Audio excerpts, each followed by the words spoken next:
We are backstage at Bonnaroo, day 4. This time joined by Chris Shiflett. Chris, how are you today? I'm good. How are you? Doing well. So you just got on the farm today. You've been in the area, but I've been here for about 10 minutes. Nice. Yeah, and you know, I have. I'm ashamed to say I have never been to Bonnaroo. Really? We have First never time? played Bonnaroo in all the years I've been in the Foo Fighters. And, Wow. Or you know, think I've been in the Foo Fighters longer than there's been a Bonnaroo. But in all the I years that think there's so. been a Bonnaroo, Yeah. we've never played it. And we were supposed to play it a couple years ago, and it was that year that that there was a big storm and a flood and it got rained out. Oh, yep. So I had actually come out to Nashville a little early on that trip, and I played on the Opry. Nice. And I remember okay. that night that I played, being back at my hotel room and just looking out at the storm, going uh-oh. And then doesn't look good. yeah, and then got the word that the festival was off, and then took the early flight home to LA the next morning. And the whole plane was just grumpy musicians that didn't get to play Bonnaroo. No. Well, this year's the year. Everything has gone on as planned thus far. And we expect that to continue. Knock on wood. I don't want to jinx anything. I heard there might be a little weather tonight. We'll see. At least They're we'll saying get this around interview midnight. done. Yeah. We'll get this interview done. They're saying there may be a little bit of rain, but nothing bad until around midnight. So Okay. hopefully y'all are done by then. Yeah. And Yeah. everything goes off without a hitch. Then you just have to ski out before it actually gets bad. That's what we're hoping. Hopefully. But you got a solo record coming out as well pretty soon, Lost at Sea. Yeah. It's coming out a little bit later this year. And you mentioned going home to LA from Nashville, and you said it kind of builds a bridge between Nashville and California. Yeah. Tell me a little bit about that. Well, I made this record. There's a couple songs out from it already. That, we've been sort of doing that thing where we're putting out songs every 10 weeks or something until the record comes out. So there's a couple already out there. But the whole record's 10 songs, and I recorded it out in Nashville in 2021. But it was a trip because I was talking to Jaron, from Cadillac 3 about producing it, and initially we weren't even going to make a record. I was going to come out and record just a couple songs, which I did. But then I just liked what we recorded so much that I just called them and went nah, we got to make a record. We got to record a whole thing. But by the time we sort of got going with that, Foos were getting back. The world was sort of opening back up, and touring was coming back. And so I started touring, and then Jaron started touring, and he's producing stuff and writing songs anyway. So it sort of became this puzzle piece of when did we each have little windows of time for me to come out to Nashville and record. So that's what we did, and we did it in a few different clumps over the course of that year.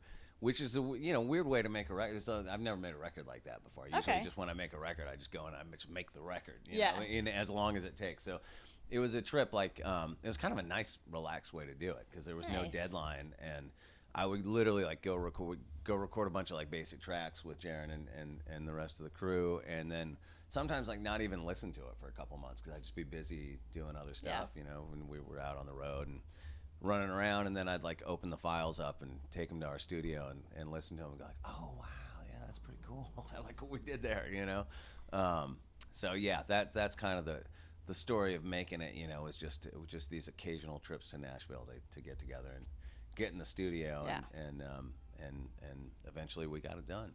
Nice, and we're definitely looking forward to that. Does it have an actual release date yet? Everything I read just said coming later this year. Yeah, and I keep getting asked that, and I keep forgetting, so I should really memorize it. But cool. it's in October, the middle of October, one of those weeks. Okay, middle of October. Keep an eye out for that. So that's not quite the actual release date, but we're narrowing it down. Yes. Yeah.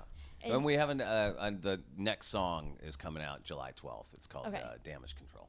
Nice. And we had Dead and Gone came out at the end of April, so anyone watching, go listen to that. Yes. Get excited. Listen to the other singles as well that are already out. Go and prep for the rest of this record. You have until the middle of October to get your homework done. I tell you, I was supposed to come out and do Americana Fest this year. Okay. And then my Foo Fighters schedule wound up canceling that for me. Happens to the best. I know. I was looking forward to that. What we were going to try to do was get everybody together that played on the record and nice. play the record, basically. Oh wow, you know okay. I mean? Yeah, that would be a lot of fun. Which I did that at Americana Fest years ago. I think around the second record I made with Dave Cobb. I got most of the folks that had played on the record, and we played Americana Fest, and it was super fun. So I wanted to do that type of thing again. And then, this being Nashville and everybody like having gigs and stuff, like it pretty quickly I realized like that's not going to be possible because like Charlie's out on tour with Dirks and Jaron's on tour with Cadillac 3 and Jerry's out with his band, all that stuff. So that it got whittled down to then it was just going to be me and my friend Mike Webb playing keys. I was just going to do it acoustic, and then Foo Fighters wound up taking a gig playing in Vegas at the iHeartRadio Fest. So then I was like, well, okay, I guess I can't just send somebody else to do my set. So I guess we're just going to have to cancel this. We have to do iHeart. Yeah. Well, we'll reminisce on what could have been during Americana Fest this year. And Americana Fest 2024. Look for it. Yeah. There we go. 2024. We'll make it happen. With none of my musician friends. It's just going to be me up there telling stories. There we go. I'm sure that would still be. Well, we'll see. Quite a set. It could happen. I keep trying to not look at your notes over list. there. I keep trying. I'm like, as somebody who's done a podcast for a long time myself, I'm like, that's cheating. I can't look. Well, the next thing on the list was just let's talk about the podcast. Oh, okay. Shred with Shifty coming out starting the 22nd, so just a few days away this Thursday.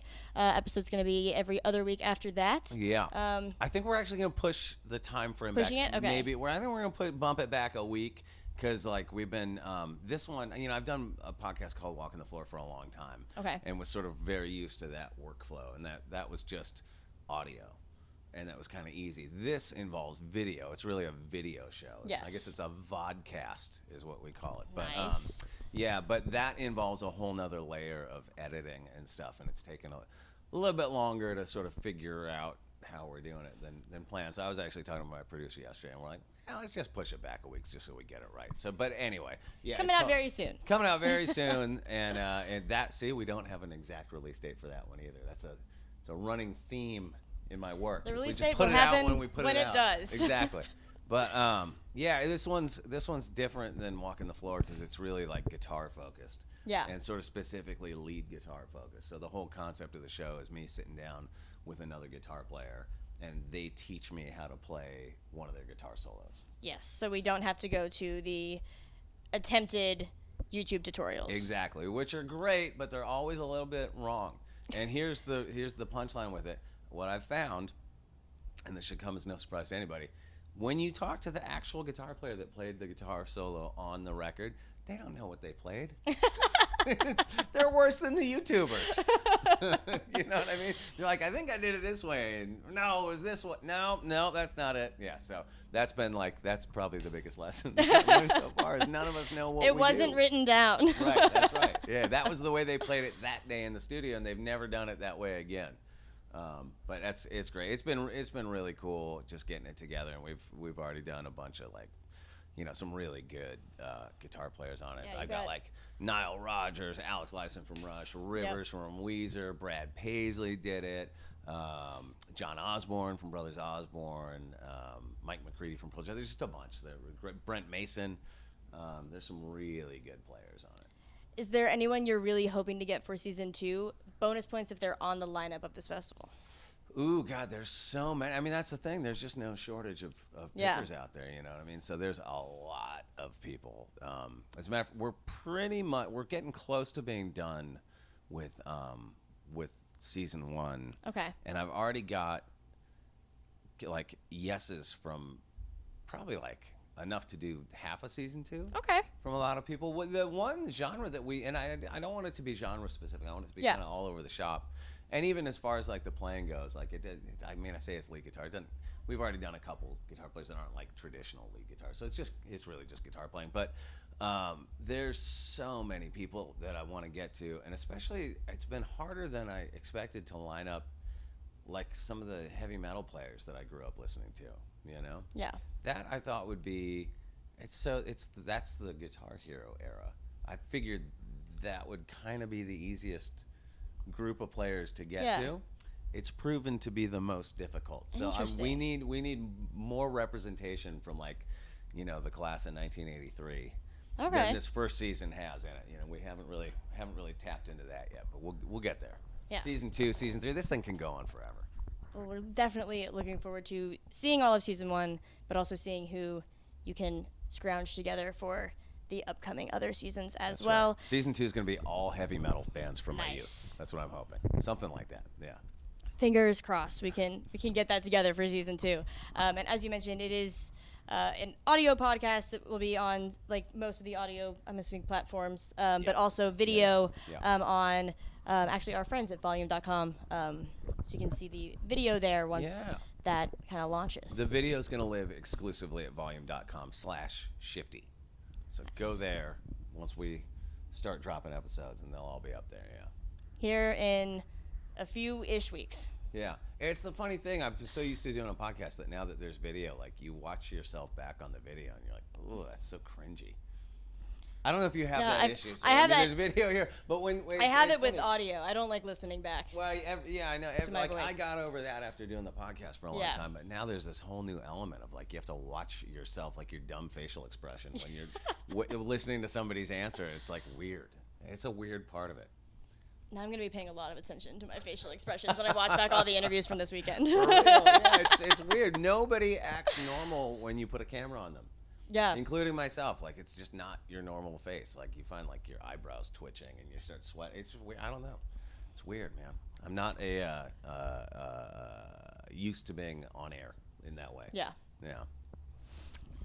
Well, we can all see what that looks like when it comes out on We can see what that looks volume.com/shifty. like right now. Look, it's my face all tensed up. It's weird. You know what I mean? Not relaxed. We'll see it live in the podcast once that hits volume.com/shifty. Yes. Nice. Exactly. Well, we're looking forward to that. Looking forward to the release of Lost at Sea coming mid-October-ish. And we're looking forward to your set tonight, closing things out here at Bonnaroo. Awesome. Yeah, I can't wait. Finally getting to play Bonnaroo. It's going to be fun. Going to be so much fun. Thanks so much for sitting down with us. No worries. Thanks for having me.